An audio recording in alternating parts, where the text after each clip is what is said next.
Hi guys, welcome to Chugging along. I'm Sam. And I'm Tim. Welcome to our channel and welcome to this week's video. So this might be the first time you actually haven't heard our intro music since our third vlog.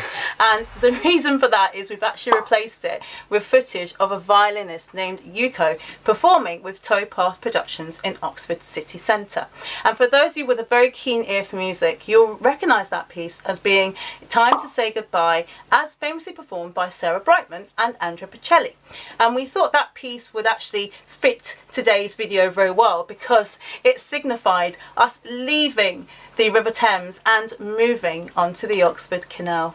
Definitely, yeah, and it was just great to see music on an old traditional boat, wasn't it? Yeah, absolutely. Yeah, really nice to see. That was the first and the rarity. And for any of you who would be interested in actually seeing more performances as performed by Towpath Productions, the link to their channel is in the description box below. If you are new to the channel, we are doing a trip between Thiel and Llangollen, and today's trip is between Culham and Oxford on the River Thames. Did we find a good place to moor in Oxford city centre? You'll have to wait to the end of the video to find out. Also, we saw a few of your comments about the summer cook-off. You're excited to see that, which we're really happy about. So yes, we will be doing that for sure. We'll be going up against each other, won't we? Oh, we will. Yes. Once again. So yeah.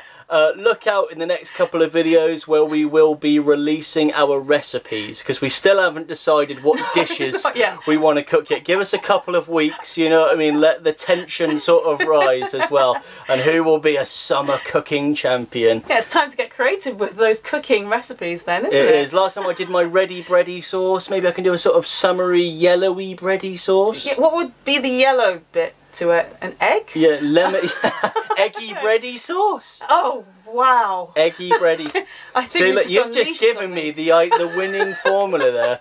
Thank you. You're welcome.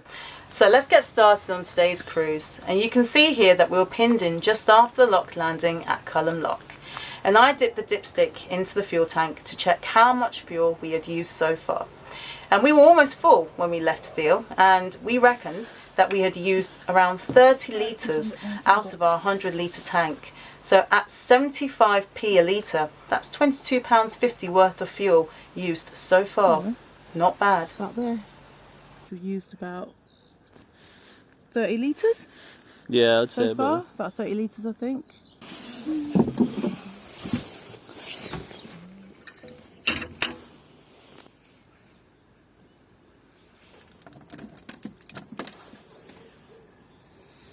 So after unpinning, we set off on our journey to the city.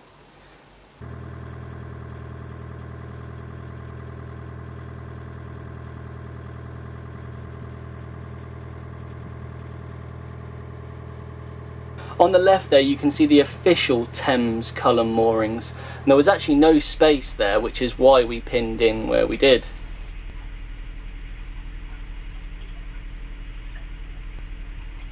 This part of the Thames is man-made. It's called Culham Cut, and it really does feel like a canal.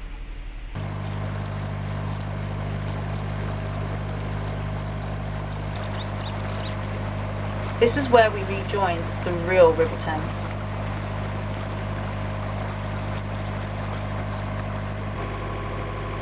So look at this little branch here. What a nice mooring for that boat there. And from what we've seen online, correct us if we're wrong, but this will be part of the restored Wiltshire and Berkshire Canal, which will go to Swindon and then connect onto the Kennet and Avon Canal, and eventually it will connect to the restored Thames and Severn Canal, and that would completely restore boating in the south of England. It would just offer so many more routes and so many more options, which would be really, really good. But the people that we have spoken to about it so far don't seem that confident that it's going to get done anytime soon, sadly.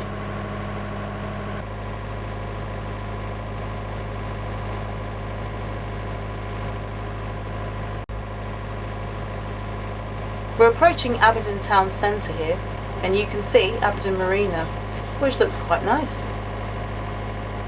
There's the Swiss-style chalet rowing club we remember from last year.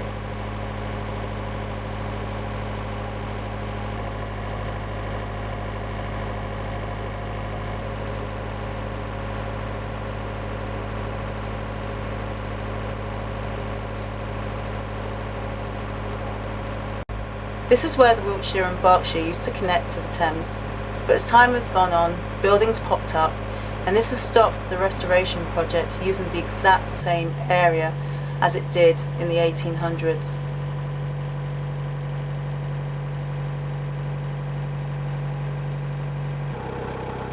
We got speaking to a Scottish couple who were doing a rental holiday on a cruiser, and they saw us in our darkest hour and we had our spanners out fixing our bent steering, and they seemed quite happy to see that we were moving again. Fixed! Only took 10 minutes. It was just got bent out of line, so just undid the bolt and just pushed it back into place, so yeah, no worries. Worked well.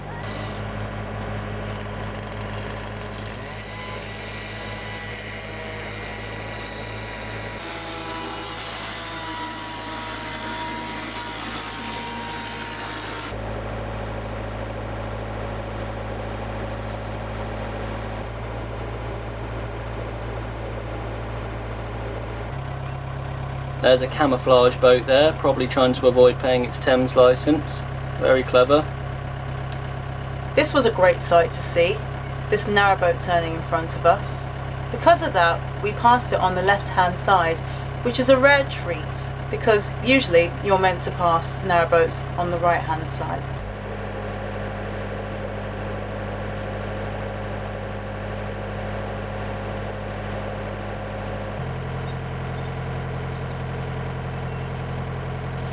As you can see, there was a fair amount of work being done to the River Thames in Abingdon. The lock landing was temporarily moved all the way back there.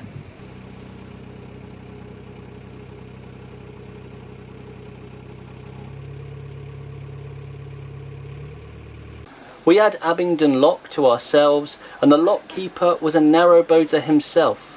He said he likes to travel on the Shropshire Union Canal. We also liked his dog.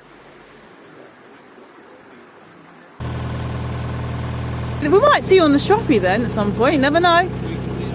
Yeah, I'll have a look out for Sapphire. Yeah. And for Rafa as well. Bye.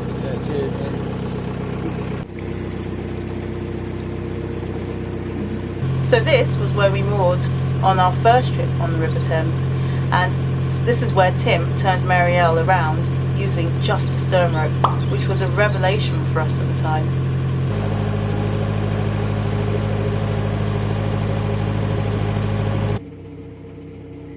This is where we saw a shipwreck, and it really is a sad and eerie sight having to avoid this.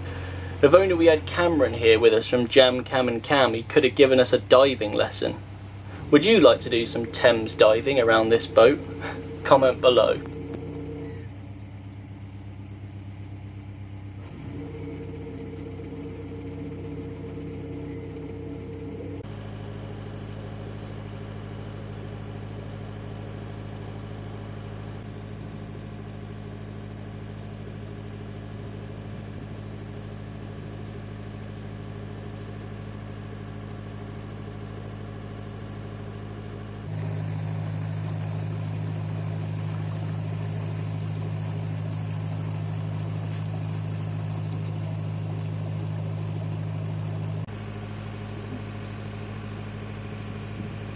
Here we see an old lifeboat.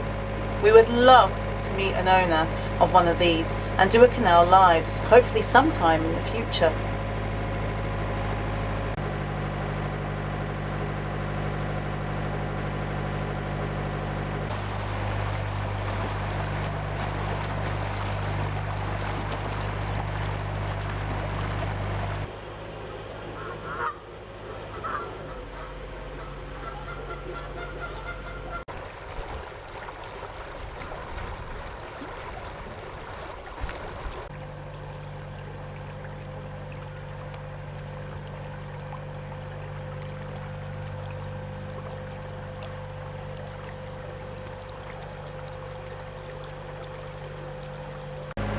That's a rental wide beam there, which seemed fairly popular on the Thames.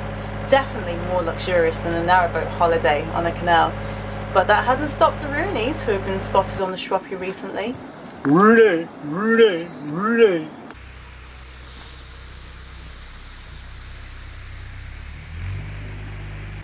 We then got to Sanford Lock, which was quite deep. It did take a while to fill up, but once again we had it all to ourselves. And when you come out of the lock, on the right there was a pub, which looked like it had a great view, and it seemed quite popular with boaters.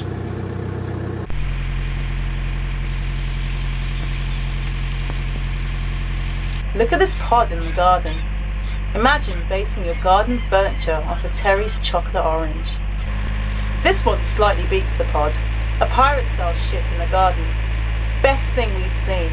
This instantly gives it the award of best garden on the Thames, even better than that one with the slide.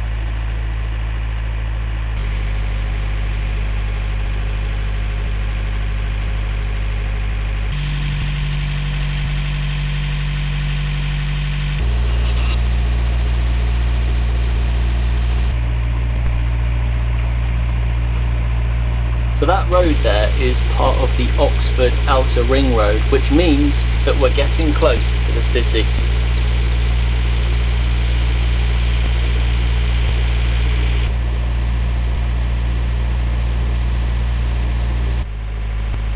There are some boats moored there, but it's still a fair walk to Oxford city centre. But luckily Oxford is famous for cycling, so if you've got a bike, no problem.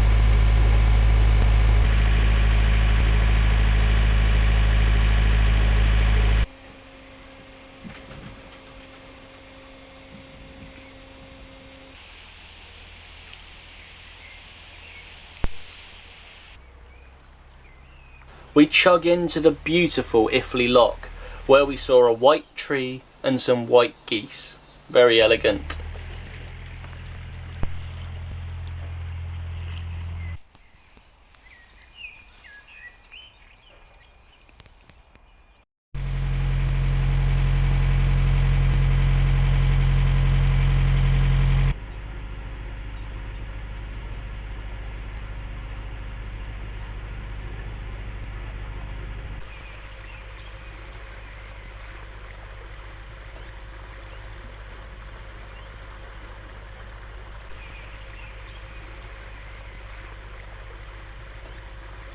This is Folly Bridge, and it feels like the boating centre of Oxford. We chose to go through the middle arch.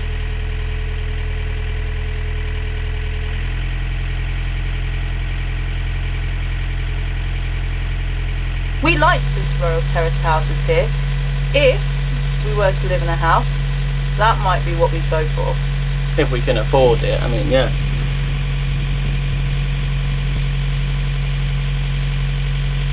And we are certain that we saw this exact same boat with the same captain at pretty much the exact same spot last year. Although it was going in a different direction, but still, we think that's what the French call déjà vu. Osney Marina looked absolutely packed to the rafters.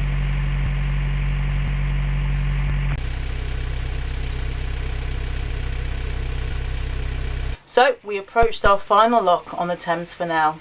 That was Osney Lock, where we met a friendly lockkeeper who works at multiple locks on the Thames, and he also lives on a boat with his lovely dog Ronnie.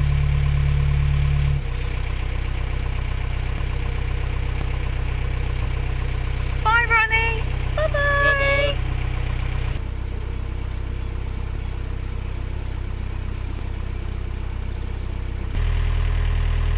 Really is some stunning architecture here. We do love the buildings in Oxford, and as a bonus it is such a nice walkable city too, not too big. These are the official Thames moorings in Oxford city centre, but we were going on to the Oxford Canal.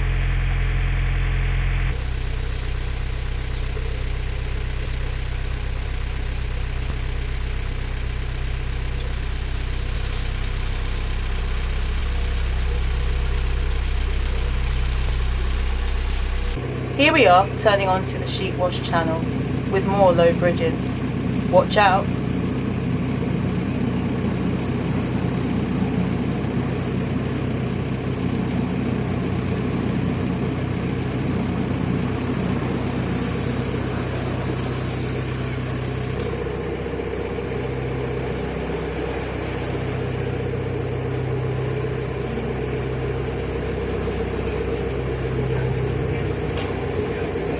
So here we are getting to the end of the sheep wash channel, and on the right there you can see a hire boat that got stuck in the trees there because they were using this basin here as a winding hole, and they saw us approaching, got themselves into a little bit of a pickle. But at the end of the day we got speaking to them, and they are absolutely lovely couple, Will and Sarah from Dunstable, and when we're on the Grand Union we look forward to meeting them. And it must be said that them being stuck in the tree was not reflective of their boating skills.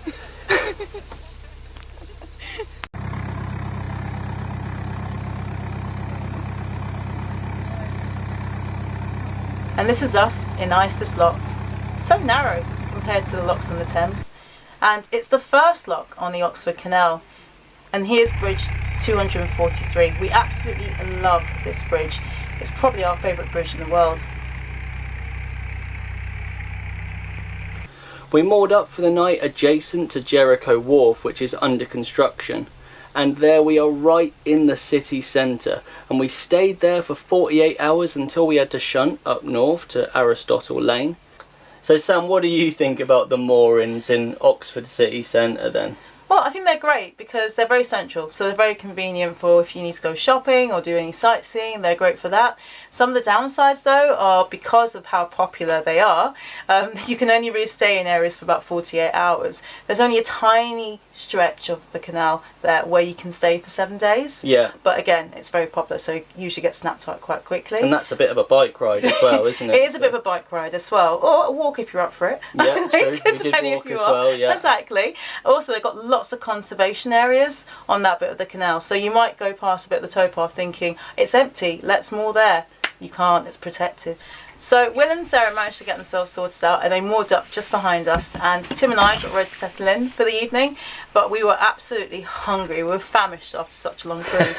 And Tim insisted that there was only one man who could be tasked with the responsibility of filling us up after such a long cruise. And Tim, can you tell one who that man was? I can, yeah. He was actually quite a high-ranking gentleman. In fact, he was a colonel. In fact, his name was Colonel Sanders, and he was from the Kentucky region of the United States of America. And his restaurants are usually just abbreviated to KFC. And we got the delicious 10-piece bargain bucket, didn't we? We did, yes. Yeah, usually when we get a bargain bucket, we have quite a few pieces for like leftovers the next day. But on this occasion, I don't think we had any, did we? Or No, any... we were ravenous. We were just so hungry. We just completely demolished the whole bucket. Yeah, which we is did. rare, by the way. It Just to is. say that's quite rare. It is rare, but then we don't get KFC as often as I would like. So yeah. Is that my fault? No, I don't think it's your fault. We're just not off the air. It was nice to be in it. What we're saying is, thank you, Oxford, for having a KFC and being civilised. Thanks for watching our video all the way to the end, and now it's time for those all-important statistics. Oh yes, right. So yes, let's go over to that. So today we did 10 miles and 4 locks, and that was in 5 hours. So quite easy mathematics today, because our average speed was, of course, 2 miles an hour. Now that makes our trip average speed still at 1.98, so it's barely affected it at all when rounded up, which is quite interesting. So we're still trying to get to that 2 mile an hour average speed, and that now means we've done 79 out of 269 miles to Llangollen. Exciting stuff. Yeah, definitely. Join us next week when we celebrate 1 year living on Marielle, and we get frank as we discuss how suited we really are to life on a narrowboat. But for now, guys, remember, no matter what you do in life, you've got to Keep